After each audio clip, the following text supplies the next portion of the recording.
Olá, meu amigo e minha amiga, seja mais uma vez bem-vindos aqui ao nosso canal. Pessoal, o INSS aí, essas perícias que estão sendo marcadas, eu estou recebendo reclamação e tem muita gente que está até assustado. Por quê? Porque estão marcando perícias fora da região onde reside o segurado. E isso não é um caso ou dois, não, são vários casos.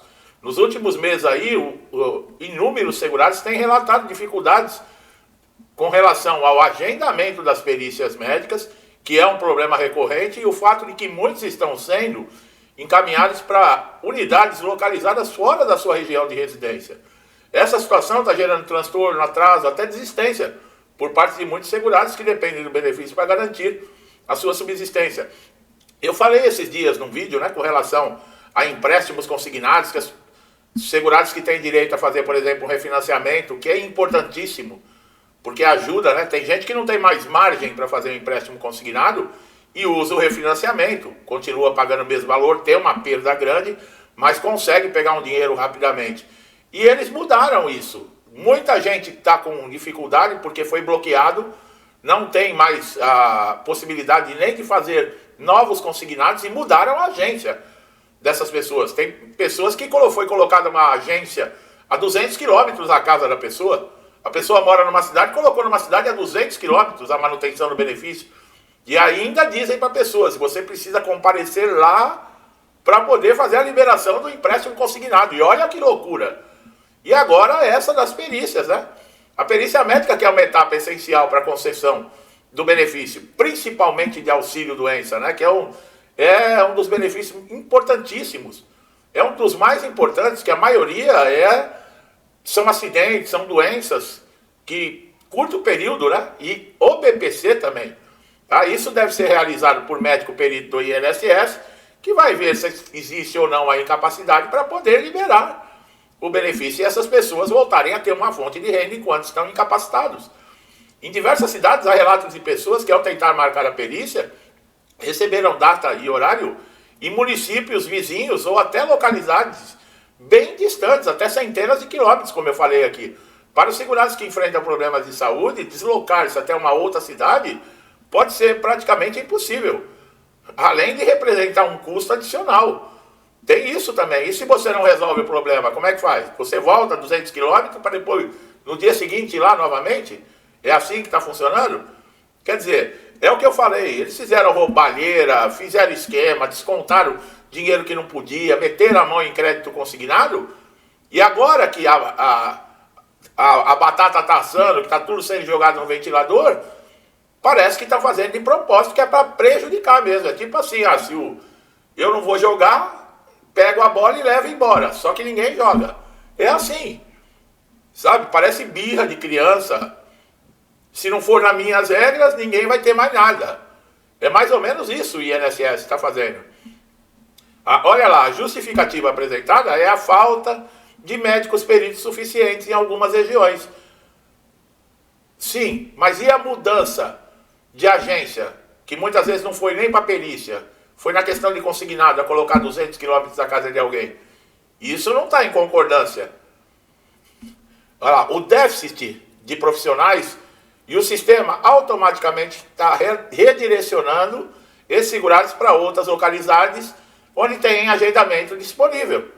Essa medida, embora técnica, desconsidera a realidade de quem depende do benefício, que muitas vezes é uma situação de vulnerabilidade. A pessoa às vezes não tem dinheiro nem para comprar comida. Vai ter dinheiro para pegar ônibus de viagem, ter que se deslocar e outra. Às vezes o problema de saúde que essa pessoa tem, um deslocamento, não pode ser feito em qualquer veículo. Não é um ônibus, um carro comum. Existem às vezes necessidade de um carro até adaptado. Além do desgaste físico, financeiro, há também o impacto emocional. As pessoas que já lidam, como eu falei, com limitações, têm que enfrentar esse processo. Já tem medo de passar na perícia, porque o histórico de injustiças dentro do INSS é enorme. Esses peritos mal preparados, antiéticos, imorais, sem respeito algum pelos segurados. Quer dizer, as pessoas já ficam desesperadas só de falar em passar na perícia. E ainda colocam esse tipo de dificuldades para um segurado. É coisa absurda isso. Outro ponto preocupante é a desigualdade regional. Em grandes centros urbanos, apesar da demanda elevada, a maior disponibilidade de peritos. Já em cidades menores, no interior, o número é reduzido e dificulta o atendimento local. Assim, os segurados dessa região acabam sendo prejudicados, precisando viajar longas distâncias. É simples, né, para o INSS, né? Não leva nada em consideração. E por que não pega o perito, uma maletinha, marca uma quantidade de perícias nessa região e o perito se desloca para essa região para fazer as perícias? Em vez de colocar 100 segurados para se deslocar para diversas regiões, coloque um perito ou dois naquela região, em 2, 3 dias, fazem o trabalho e retornam. Por que não inverte? O perito ele não vai ter gasto nenhum, a passagem vai ser por conta do INSS, a alimentação vai ser por conta do INSS, hospedagem vai ser por conta do INSS. Por que o segurado que já é prejudicado tem que arcar com esses custos? Entendeu? Pessoal, o negócio o que é? É justiça. Tá? Você tem que recorrer à justiça. Nós já falamos de fazer reclamação na ouvidoria. Tem pessoas que estão falando para mim que estão fazendo reclamação e estão obtendo bom retorno. Estão denunciando. Tá? O que não pode é ficar parado. É o que eu vivo falando.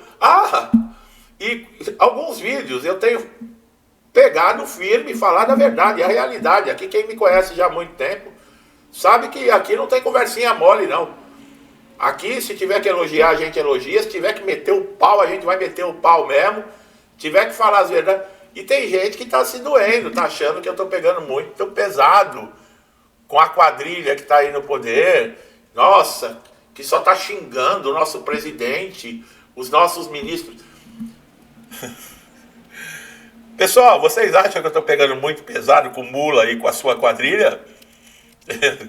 Coloca aí nos comentários se você acha, né, quando eu falo a verdade, que não passam de um bando de vagabundo, de uma quadrilha, de ladrão, de corrupto, de safado, eu estou pegando pesado.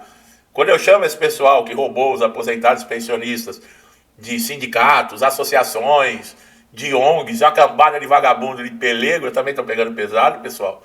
Como é que eu devo me referir a essas pessoas? Aqueles seres maravilhosos do sindicato e das ONGs e associações que fizeram desconto sem autorização dos diabinhos, dos segurados que são do mal, são tudo fraudadores. É assim que as pessoas querem que eu dou a notícia, entendeu? É o pensamento de esquerdista, tá? Esses que estão reclamando é porque eu estou pegando pesado com o papaizinho deles, entendeu? É o pensamento deles. Nossa, você fica xingando o nosso presidente.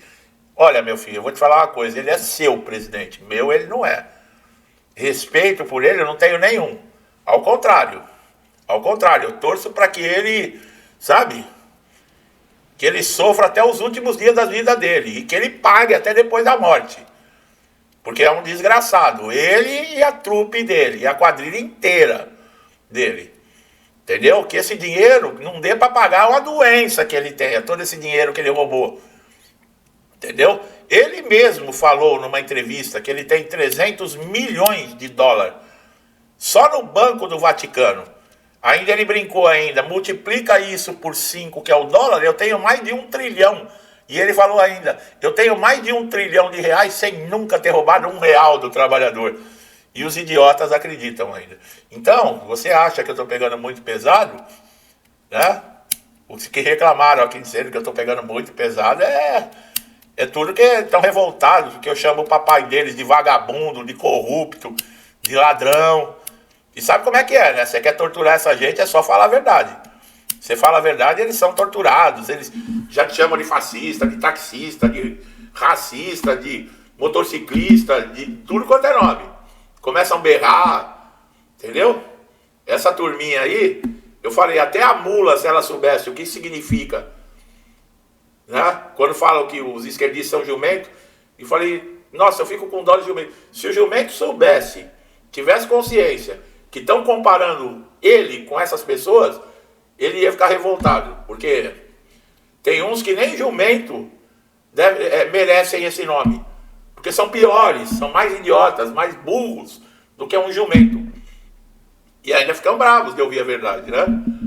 Ainda ficam bravos de ouvir a verdade. Está sendo roubado, está sendo assaltado, está mostrando aí no INSS a roubalheira.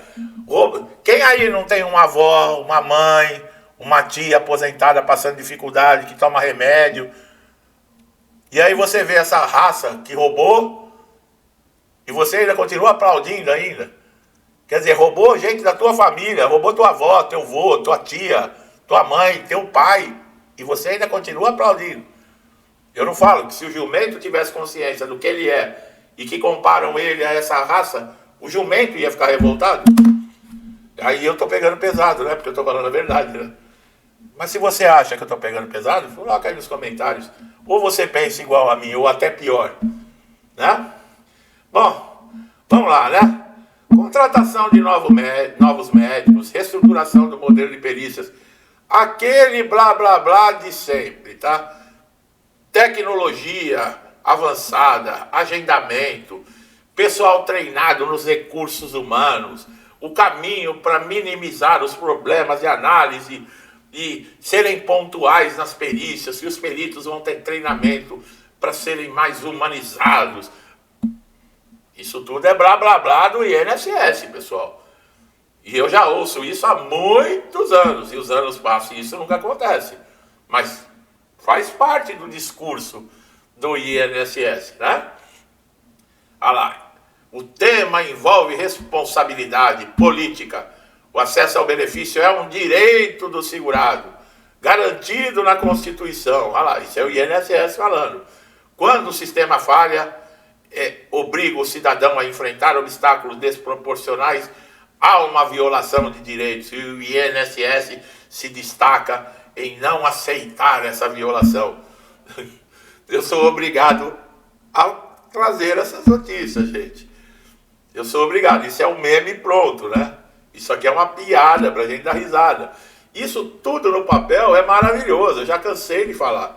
Nós temos intelectuais aqui para escrever, para colocar as coisas no papel, que gente aí de países desenvolvidos fica de boca aberta. Fala, meu Deus, que coisa maravilhosa. Mas tá só no papel. Tá só no papel, não sai disso. Porque na prática não é colocado nada em prática. Tá bom, deixa aqui o maldoso que fica pegando pesado, com bandido, com ladrão, com corrupto, me despedir de vocês que acabou o conteúdo, tá? Você que está sendo agendado para fazer perícia em locais distantes, reclame na ouvidoria, ligue no 135, entre na justiça. Faça o que for necessário. Faça o que for necessário. Ou então vá fazer, guarde todo o seu canhotinho, gastos, tudo que você teve. Procure um advogado, entre com danos morais, com danos materiais, que você foi obrigado a fazer para continuar recebendo seu benefício. E sem ele, você ia passar fome. Você ia ficar sem remédio para tomar. E entre com o advogado pedindo indenização, danos morais, danos materiais, ressarcimento. O diabo que for, pessoal. Vá para cima, não aceite. O tempo das coisas acontecerem e a gente ficar quietinho, voltar para casa chorando e aceitar, nos levou a isso que nós estamos vivendo hoje, né? Aquele papinho, política, religião e futebol não se conversa. Tem que ser conversado, sim. Tem que ser conversado, sim. Ai, quem tem fé em Deus, católico, evangélico, espíritas, não devem falar de política. É mesmo? Não deve falar de política? Enquanto nós estamos vivendo nesse mundo aqui, nós temos que falar de política, sim. Para não fazer as cagadas que estão sendo feitas. Porque tem muito... Como é que tem gente que diz que é devoto de Jesus Cristo, de Deus, que fica aí dentro das igrejas, né, de joelho 24 horas, gritando e não sei o que, isso e aquilo, depois volta num vagabundo que não acredita em Deus, que faz pacto com o diabo, que é a favor de aborto, que é a favor de liberação de droga, que é conivente com crime. Como é que pode isso? Uma pessoa aí que fica com bibliazinha debaixo do braço, outro que fica puxando a batina no padre 24 horas, e aí? E depois vai e vota em vagabundo que é favorável ao aborto. E aí? Tem que falar sim. Tem que falar sim, não tem que se esconder não. Meu amigo e minha amiga, que Deus abençoe a todos. Tudo que eu desejo para mim e para minha família, eu lhes desejo em dobro. Maldoso aqui que fica falando mal vai se despedindo. Vou deixando um forte abraço e até os próximos vídeos. Coitadinho desses corruptos vagabundos. Acho que eu não vou nem dormir à noite. De tão triste que eu tô.